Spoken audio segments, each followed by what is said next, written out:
Cumhuriyetimizning qurilganligini xotirlash siyosiy harakat yig'ini Sharq Turkiston Surgunda hukumatining bosh ministri Abdulahat Nur apandining muno duosi bilan boshlandi.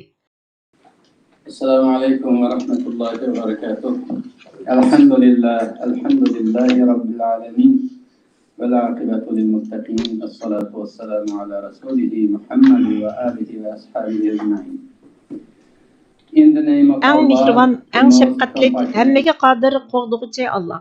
Biz sening fazling bilan bu ahamiyatli kunda birinchi qatimliq Sharq Turkiston Cumhuriyeti qurilganligining 91 yilligini va ikkinchi qatimliq Sharq Turkiston Cumhuriyeti qurilganligining 80 yilligini xotirlash maqsadida jam bo'lib, vatanimizning mustaqilligi va hurligi uchun qahramonlarcha hayotini taqdim qilgan ajdodlarimizni, shehidlarimizni xotirlab turibdimiz. Ey Allah, ularni yuqori martabalarga erishtir. Jannatning eng go'zal joylaridan o'rin ber. Bizni ularning fidokorliklaridan ilhom olg'ili nasib qil. Biz noyatimi tuvanchilik bilan sana yalvaramiz. Ishg'oliyat, mustamlika va irqiy qirg'inchilik harakatining tasavvur qilg'usiz besimi ostida zulmlarga, azoblarga bardoshlik berib kelayotgan suyimlik vatanimiz Sharq Turkiston va hurligi, huquqi, izzat, obro'yi dafsanchilikka uchrayotgan xalqimizga yordam qil. Sen besimda qolgan xalqimizga adolat elib kel va ularni kuchlantir. Chidam ber. Ularga erkinlik ato qilgin. Ey Allah, Sharq Turkistonning mustaqilligini asliga keltirish orqali tortib olingan izzat obro'yimizni qo'lga keltirishimiz uchun bizga kuch, sabr va ittifoqlik ato qilgin. Bizni yetakla, birlashtir va yo'limizdan qat'iy ozdirma.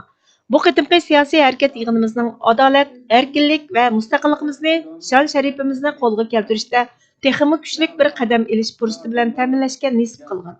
Ey Allah, sen Amerikaning va dunyoning barliq joylarining qalbini etishqa, Sharq Turkiston mustaqilligining asliga kelishini qo'llaydigan kuch va jasorat ato qilishqa, adolat va erkinlikning tayanchisi bo'lishqa, mustahkam holda Xitoyning zulmi va besimiga qarshi turishqa, ularning rahbarlarining bizning ko'rishimizning dal joyida to'g'ri ekanligini tunishiga ilhomlantirgin. Tortib olingan haqlarimizni qaytarib olishimizda bizning yanimizda turishqa, barliq imkonlar bilan bizni qo'llashga nasib qilgin. Bizni qo'g'digin va bizga rahim qilgin. Sana bo'lgan ishonchimizni, ma'naviy axloqimizni mustahkamla. Natija qozonishimiz uchun zarur bo'lgan siyosiy va iqtisodiy qo'llashlardan ayirma.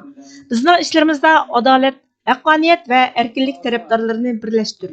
Dunyo hur, mustaqil Sharq Turkistonga shohid bo'lsin. Ey Allah, sen eshiklarni ochquchi, al-Fattahsin. Sharq Turkistonning hurligi va erkinligining eshigini och. Sen g'alaba ato qilg'uchisan. Xitoy tajovuzchilariga qarshi ko'rishimizda bizga g'alaba ato qilgin. Sen al-Muazzinsin. Sen xalqimizning g'ururi, shon sharafini asliga keltirishga nasib qilgin. Amin.